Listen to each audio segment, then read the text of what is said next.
Hey, how's it going guys? My name is Eelwood and today we're taking a look at Creeper World 4, a brand new 4th installment of a surprisingly popular indie series that was requested over a year ago by one of our OG viewers. So as always, let us answer the ultimate question: is it worth your time? So, Creeper World 4 is a single-player, indie, real-time strategy sci-fi game. Set in a futuristic version of the galaxy, you take on the role of a junior doctor slash base commander tasked with taking on a mysterious galactic substance otherwise known as Creeper. You'll be travelling between heavily infested worlds, discovering new technologies and threats on the way, all while attempting to eradicate this unusual blue mass to restore hope to the galaxy.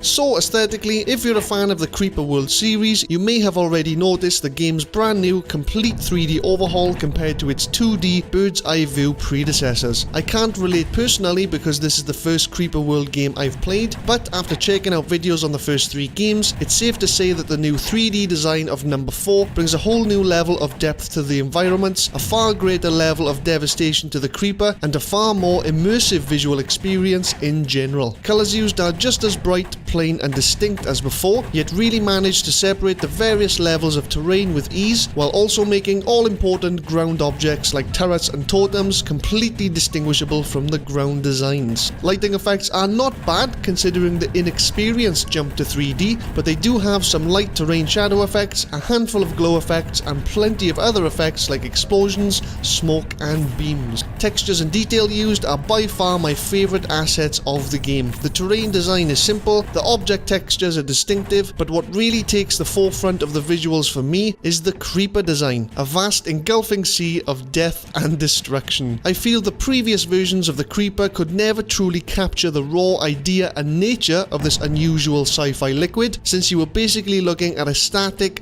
barely rippling blanket of blue all the time. But thanks to this new 3D environment, you've got extremely dramatic, pulsating sources of the stuff, lighter and darker shades to identify its depth easily, and a brand new sexy gloss effect that really brings the stuff to life. Not to mention the far more satisfying visuals from damaging the stuff. It's such a big shame it's only out for your blood and not your compliments. The UI is a bit on the busy side for my personal taste, since a lot of the information on screen felt quite congested and forced to fit in such small boxes around the screen. They could have provided a small tooltip description for the various structures and weapons to provide some extremely brief advice if you're unsure what is best used in a specific scenario. They could have provided a toggle option for certain screens that a new player wouldn't need to see, and even put certain information like objectives or time on a transparent background to aid congestion. I also found certain commands like the earn and destroy options quite hard to find originally, and could have better utilized the free space available. But I suppose nothing to lose sleep over. Level layouts were fantastic, huge, varied terrain with some nice empty spaces in between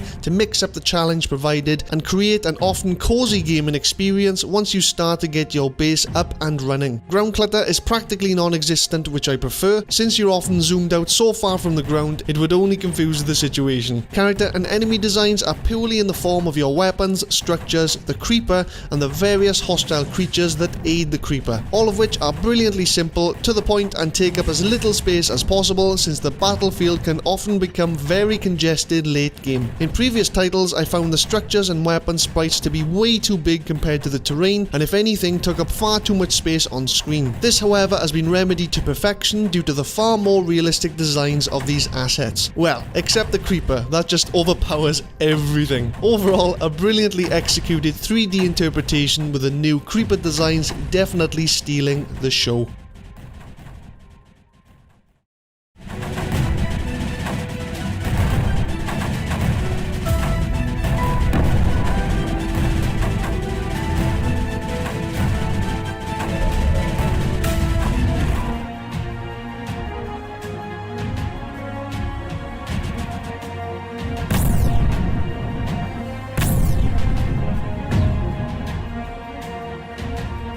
The OSTs in Creeper World 4 are pretty good. Very distinct, gentle yet powerful soundtracks that maintain a low tempo and provide an interesting blend of urgency and tranquility throughout. There are plenty of futuristic FX sounds used combined with light orchestrated sounds that slowly escalate to more powerful effects and instruments the further each track progresses. This combined with a very distinct main melodies and simple composition to each track make for an intense yet calming experience that never once become tedious or boring, even when stuck on the same stage for over an hour. Each mission seems to loop through a small selection of available tracks to mix up the gameplay, but considering the entire game has such a small selection of OSTs available, I wouldn't have actually noticed if I didn't have to look it up myself. Everything else sound related is a bit more on the bland side, since the Creeper as well as most other enemies are pretty much silent. The only sounds you'll be hearing constantly are the cannon and mortar sounds. There are of course other sounds like moving units, completing objectives and getting your structures destroyed, but the majority of the time the general sound effects can get quite boring. But if you're like me and zone out easily when concentrating on the Creeper threat, you probably wouldn't notice them anyway. Overall, a very impressive sound quality that easily maintains a high player interest even with extended play.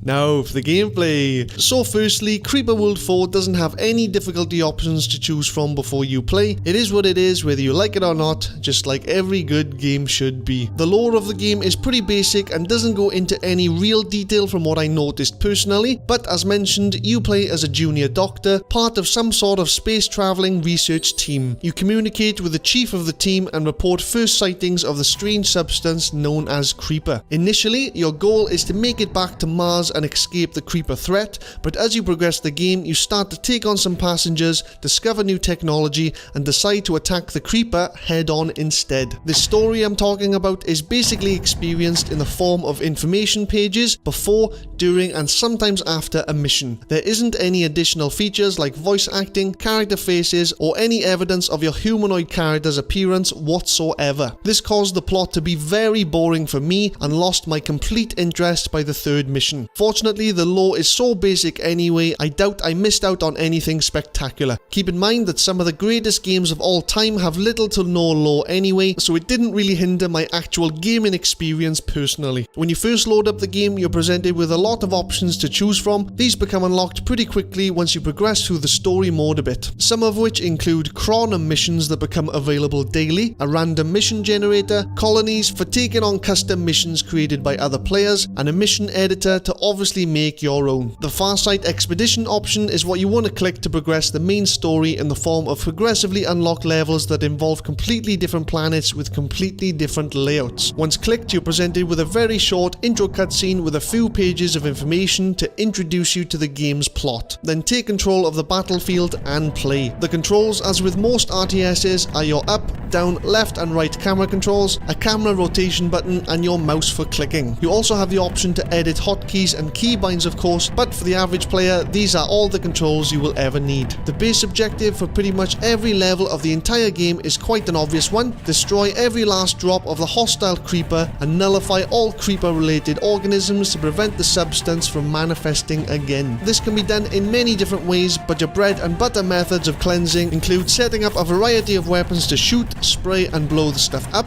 The only problem is the Creeper will often spread and destroy faster than you can actually remove it. That's where the RTS strategist inside you comes into play. As the Creeper has pretty similar physics to a thick, dense liquid, it's your job to position your weapons correctly, push control over certain areas, and use the layout of the terrain to your advantage. The Creeper also has a few tricks up its non-existent sleeves, however. These include many different creatures that ooze out the stuff in various ways, cannons that fire orbs of Creeper long distance and can seriously disrupt your controlled areas, unusual slug creatures that self-destruct into structures that also push back your position, and much more. A few things to keep in mind: your starting base of operation is this mini pyramid structure that you can relocate at any time, pretty much anywhere on the map. All structures are built, all weapons reloaded, and all objects function only when connected to your main base directly. This is managed in the form of pylons and towers that you place around the level to allow communication between your base and everything else you wish to use. Don't forget, the further away an object is from your base, the longer it takes for communication signals to be sent and received. You can pause and speed up time to create tactical movements easier, or simply pass time quicker if you're waiting for something on the map.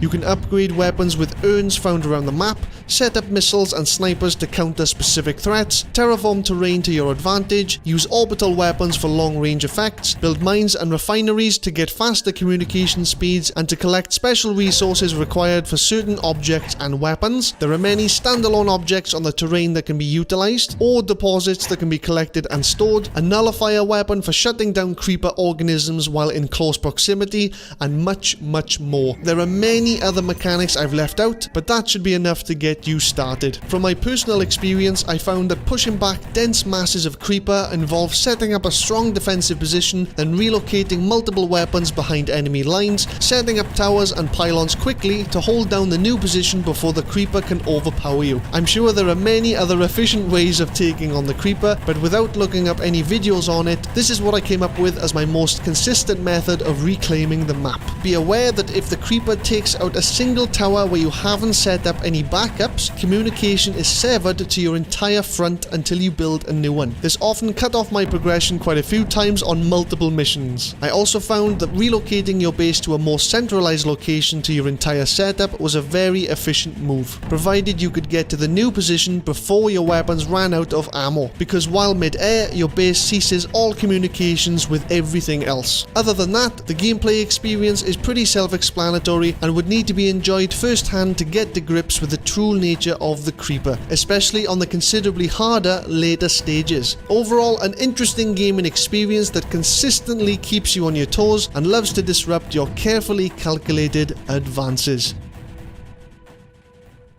So for the ultimate question, is it worth your time? Its to-the-point visuals, good OSTs and simplistic gameplay make for a challenging yet relaxing 3D experience that really brings out the new and improved creeper physics perfectly. I'm going to give this game a 4-star or 82 out of 100. It definitely feels like the kind of game you can chuck on, play for a couple of hours and turn it back off. The only problem is you just about make it past a mission or two depending on the difficulty, since you need to take your time slowly advancing on the creeper, because the game will often punish you for overextending early or pushing too hard. I feel the story aspect could have been miles better if they wanted to create more engagement, such as a few character models or at the very least a few animated facial sprites to identify who is who, because reams of text before, during and after a mission is simply boring. The UI has a definite PC only / indie game vibe to it on all screens and could have been a lot sleeker and more often animated. I enjoyed the enemy mechanics and the challenge they provided, dealing with each threat as efficiently as possible, but most importantly, I found it very cozy. The missions where you would have large spaces of nothing between the little island-like terrains really give me a strong feeling of comfort and joy. For some reason, setting up long-range pylons, creating distant outposts, and finding gaps in the creeper flanks was very satisfying and made me feel like a kid with toys again. And thanks to the additional modes like community stages, daily missions, and a random level generator, the game reeks of replayability for its price tag and is easily a must-play for the existing fans of the Creeper World series.